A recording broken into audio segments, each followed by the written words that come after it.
What's going on, guys? I made $80,000 in one day with my ecom brand. I basically just took inspiration from other brands to help me get to this scale. Obviously, there's more that goes into it. You can see right here, I've got $80,000. This is like a week ago. I won't lie, a lot of it was monthly recurring revenue subscriptions that came in. So, yeah, that's the truth. Yeah, so yeah, how did I do it? How did I do $80,000 in one day? Well, it's simple, right? Before I go into it, I just want to say everything on the channel is free, always will be free. I'm not a fucking guru. I don't do drop shipping. I don't preach drop shipping. I do private mentoring. I currently only have like 5 people and I only want another 5.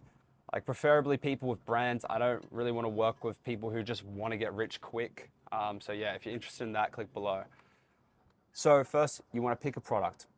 How did I start? I picked a product that was consumable. It had subscription value, so it basically could be bought again on a subscription.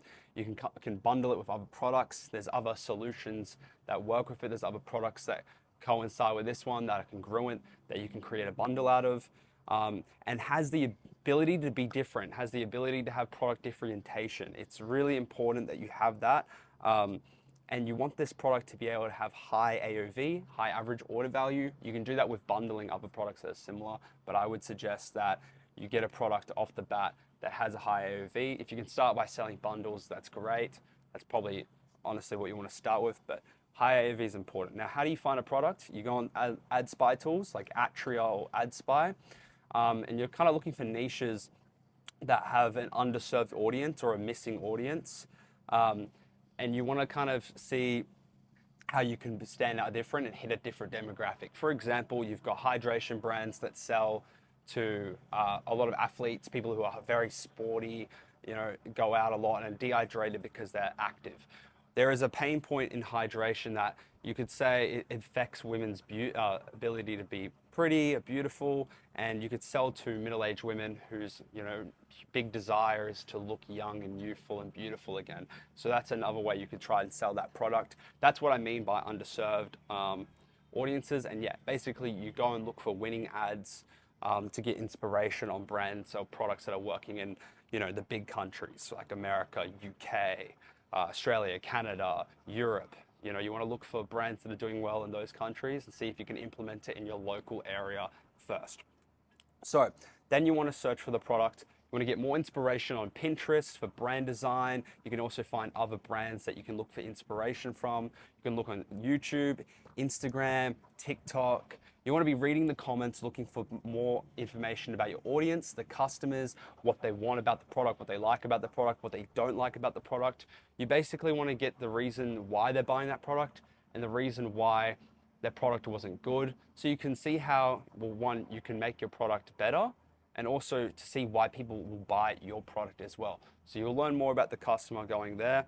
You want to go on things like Reddit as well, looking at pain points and desires of that product. So doing research on Reddit, you get a lot of raw information on there. So yeah, definitely use Reddit for research. Now you also want to go on Twitter. Twitter has a lot of free ecom value. A lot of guys who do big numbers on ecom on there, dropping a lot of advice, free information. There's also a lot of brand inspiration like Pinterest. So yeah, definitely go on Twitter. Use tools like SimilarWeb that to get like a rough idea on how many website visits like a store is getting. 20K and above is pretty good, but yeah, this is a rough estimation. It's not really accurate at all. So just use it as just like a very bare bones basis on like judging a store's success. It's not really a telltale sign. So I wouldn't recommend just like judging it based off that. Now, what you're looking for once you found like a brand to copy, right? Or like not necessarily a brand to copy, a brand to get inspiration from, or a bunch of brands to get inspiration from. You found a product you want to look at the ads, the branding, the offer, and the product, and how you can make these ads better, the branding better, the offer better, and the product better. How can you change your branding to target that audience? How can you make it stand out more? How can you want to be playful? Do you want to be more minimalistic? How can you stand out? So that's how you can stand up your ads. The ads are a whole different thing. You want to have, the better ad copy, better ad creative, the actual video content. You want to be more engaging, maybe more authentic, whatever it is. Now your offer, you want to beat the competitors on your offer. You want to have maybe a better free gift incentivization, maybe have more value, provide more value on the first order, whatever it is, maybe have a better subscription value, whatever it is, right? And then also your product. So when you're doing your research, look for ways you can improve your product. What are the customers complaining about, and how can you improve in your sample, in your product? How can you come out with more USPs, which are unique selling propositions? How can you be better overall? Because all you need to do is be better at one of these things to beat your competition or to break market barrier. So your barrier to entry can be broken if you just get good at one of these things. That's all you need. So summary, you found a winning product, you found a winning store that you can improve on. Now it's time to move on to the next step, which is finding a supplier. So you want to go on Alibaba. That's where everyone goes typically to find suppliers. And you want to look for a supplier with a low cost, a cost that is 3 times lower than a sales price of the competitor you just found, right? You want to be able to have around 25 to 30% profit margins. Obviously that will include more than just your price, your COGS. It'll also include your shipping, your ad spend, etc., your acquisition costs and all that. So you want to have around 25, 30% profit margins. But when you're starting out, your profit margins aren't going to be very good because you're still trying to test new things and figure out what works for your brand. Now, you want to find 2 to 5 suppliers that have a good price and are verified on Alibaba. So you can have an option to pick which one's the best. If you have the money, try and get samples from all 5. But if you just want to keep it simple, maybe get samples from 2. But just try go for the one with the best price and the best product. We want to make sure you have good profit, so don't worry about picking the supplier now. Once you have an understanding on which one gives you the best profit margins, which one has the best product, that's the one you go with. So now you're going to build a website. Now Shopify is a really good tool. It allows you to drag and drop any elements on your website and easily develop a website without having to go and get a web developer and a web designer. They've already got built out themes that you can just simply, like I said, drag and drop elements onto there. You can use product photos from the internet, but I would suggest ordering a sample and taking your own product photos in your house or wherever you can that will be most aesthetic. That's what I would recommend, taking your own photos rather than stealing, especially if you're doing branded. Dropshippers just steal from their suppliers' photos or other photos they find on the internet. Now you can also build a website design. Now I recommend this if you have capital, to use tools like Figma. And a really easy thing you can do is use HTML to design. It's a plugin. Search this up right now, HTML to design. You can copy your competitors' website designs. It literally turns their website into a Figma file that you can edit and adjust. And you can change it to your branding, your typography, the images of your brand to make it on brand. Obviously do that if you have capital, because then you'll need to pay a web developer to then implement this onto your Shopify store. Now, when you're doing this Figma design, don't completely rip your competitors. Obviously change things up and make it different. Just use it as a guide on inspiration on how you should structure your website and where you should have placements for buttons, like call to action buttons, and what sort of features and where you should put your features, etc. Just use it as inspiration. Don't completely rip it. Take inspiration and make it better, right? You want to get this done with speed. You don't want to make it perfect. You don't want to procrastinate. A lot of people get stuck on the website. They spend way too long building it out. Get it done quickly. Just don't waste time. You want to launch your product quickly and start immediately. You don't want to waste your time trying to build out the website. You want to get to selling quick. So be fast. Now, when you're optimizing your website, you can use heat map applications that basically allow you to watch your customer on your website, what they're clicking on, what they're doing, where they're struggling on your website. You can learn a lot just by watching your customer on your website. So use Hotjar. That'll show you where they're clicking. So for example, if they're clicking on your website and they're looking at certain things and there's no button there for call to actions to drag them to the purchase options, maybe add a button there. Or if they're spending too long or dropping off at a certain point, maybe make it more engaging. Maybe you need more relevant information. This is things you can look at. But as you scale, I would recommend going to CRO agencies, which are conversion rate optimization agencies. But this is something you need to worry about at scale, not at the start. If you have a little bit of capital, like I said before, take design inspiration from competitors with the HTML to design plugin tool on Figma. This will save you a lot of time, because once you have a good converting website, then you won't need to worry about your website as much, and you can focus more on other high leverage things like your ad creatives. So Now you're starting to run ads, you've got your website, you've got your product. What do you need to do? You need to hit an unaware audience, right? And get them to buy your product. So a cold audience, which is your top of funnel audience. So the stages of awareness goes cold, which is your top of funnel, warm, which is your middle of funnel, and hot, which is bottom of funnel. So imagine it's like a little bit of a pyramid, an upside down pyramid. The top of it is the most unaware audience. They don't know anything about your product. They might be aware about the need for the product, or they might be aware about the problem that you're trying to solve. And what you need to do is you need to advertise to that audience and get them to buy. Now, if your product can't get people like that to buy, then you have no business. That's the way you build a business. So you basically want to get them from cold, unaware, to hot zone, buying the product, they're product aware, and they buy your product. The best market is get them to buy instantly. You want that direct response immediately. You want to evoke that emotion and create a direct response, right? And this is all done with Facebook ads. I would only focus on Facebook ads at the start. That's my advice. So for example, let's go back to here. So when you're trying to hit an unaware audience, you want to be authentic with your with content. You want to be, showing the secret. This is hook type. You want to be like showing a journey, a story. You don't want to be super hard selling, giving them an offer. You want to kind of like authentically explain the pain point and then slowly introduce the solution to that pain as your product, right? So yeah, you want to evoke emotions. You want to solve a problem. You're solving a problem in their life. You're not selling them a product. That's what you got to be thinking like. You got to solve that pain point, and that's how you sell to them. So yeah, when you're creating content, you get your samples from your suppliers, your samples of your products, and then you start sending it to UGC creators who will make authentic content for you for around 150 to 250 Australian dollars, or they might even do it for free product. Probably not. I wouldn't recommend doing it for free product. They'll probably do a really shit job. The creators that take on those jobs aren't good at it anyways. Now, alternatively, you can also use voiceover ads. AI ads is what they call them, where you basically use 11 labs to create voiceovers. Then you can use that B-roll as the background, and also A-roll, which is also your UGC creators' content with their product to create social proof. And then you obviously edit that up with CapCut. It's a very easy tool to learn how to edit. Now, when you're writing your scripts for the ads, you want to make sure you write good creative briefs that show the creator how you want them to film, maybe even include like props, like they're drinking water to create the authenticity, or they're doing something that they would normally do, like cooking or cleaning, so it looks authentic, or maybe they're doing their makeup.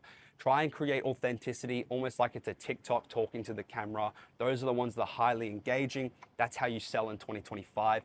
The old UGC days, you could just pop a creator with your product and it would work. That was 3 years ago.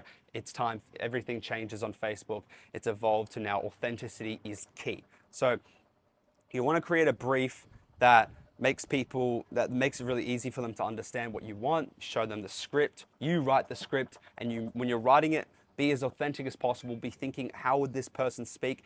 How would this person speak to the camera if they were doing a TikTok? And what language would they use? Be very try and create relatable moments in the story and the journey that you're trying to show. You want to make the audience feel like they're watching a story. They're learning, like they're listening to a story being told to them about a problem in their life. And then they're being led on a journey of that. The creator is leading them on a journey.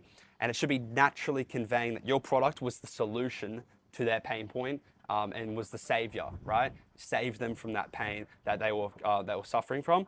So it should be posed as a recommendation rather than a product of like a sales VSL. Like you want to, not like a hard close. You want it to be like recommending that this product is good and you should try it out. More authentic, because that's what sells on Facebook, especially for UGC. All right, UGC top of funnel ads.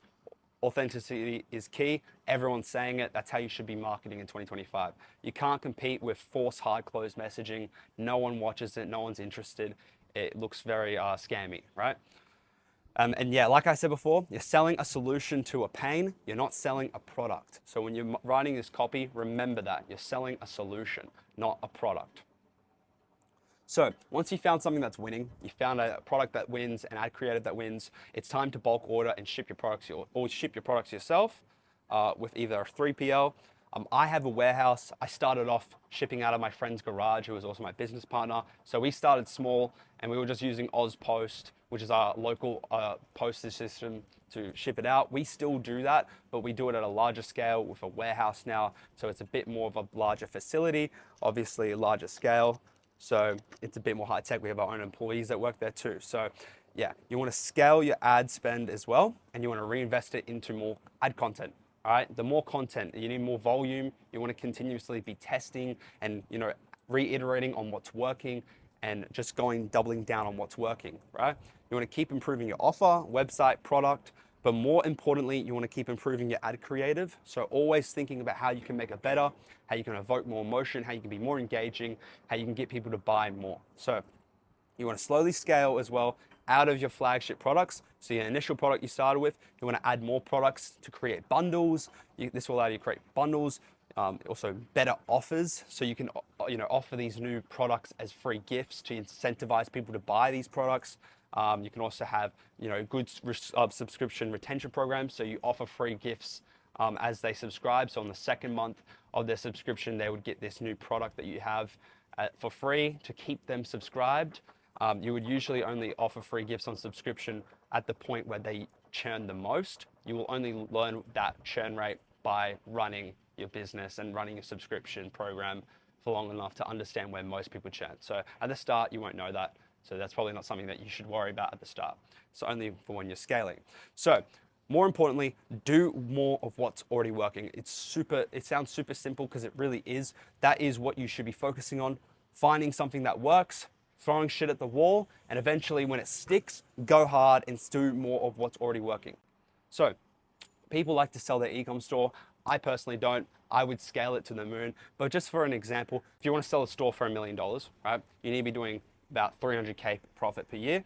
That's like $27,000 a month in profit and only $925 a day. So if that isn't, you know, that really isn't that much money. It really isn't, and it's definitely achievable. So you could technically sell your store for $1 million just by hitting these metrics. Obviously, this will take time. It's not so simple. Obviously, it needs dedication, discipline. You need to be working on this every day to get to this level, but it really is achievable. If that's your goal, to sell your store, it's definitely achievable. So if you have an average profit of $50 per unit, you only need to make roughly 18 sales per day to reach that daily goal. So, you know, break your goals down so it's more digestible in your mind and you can see it as more achievable, and do everything you can to hit those smaller targets you set. So focus on, you know, hitting these targets, like these small targets to scale. Don't worry about the massive picture, but personally, if I was doing a store, my recommendation is to think about the bigger picture, the long term. The long-term results is what matters, all right? The short-term mindset will only get you short-term gain, right? If you're trying to build a longevity business, a business that will have scale, and you know you want to do more than $1 million, that's completely respectable. I would 100% recommend thinking long-term vision and thinking about how you can, you know, the long-term game, and just always thinking about the future rather than the quick results and the short-term gain, right? That mindset will take you further. The sad and brutal truth is that most people who are watching this video probably clicked off or have already clicked off or are about to, and they're gonna go watch another video whilst doing nothing to actually action and reach their goals. So for those who are actually listening and want to do something about their current situation and want to change their life, but don't know where to start, maybe are stuck in a roadblock, they need help with starting their brand, or they've just, you know, had problems scaling. If you want, I can help you. You can book a call below. My team will help you scale or help you build a brand. We'll hold your hand along the whole way. So if you aren't lazy, we will help you. We only work with disciplined people. Like I said at the start of the video, you need to be disciplined and dedicated, preferably own a brand, but if not, that's fine. We can help you scale from the bottom up. Anyways, guys, that's the end of the video. Thanks for watching. See ya.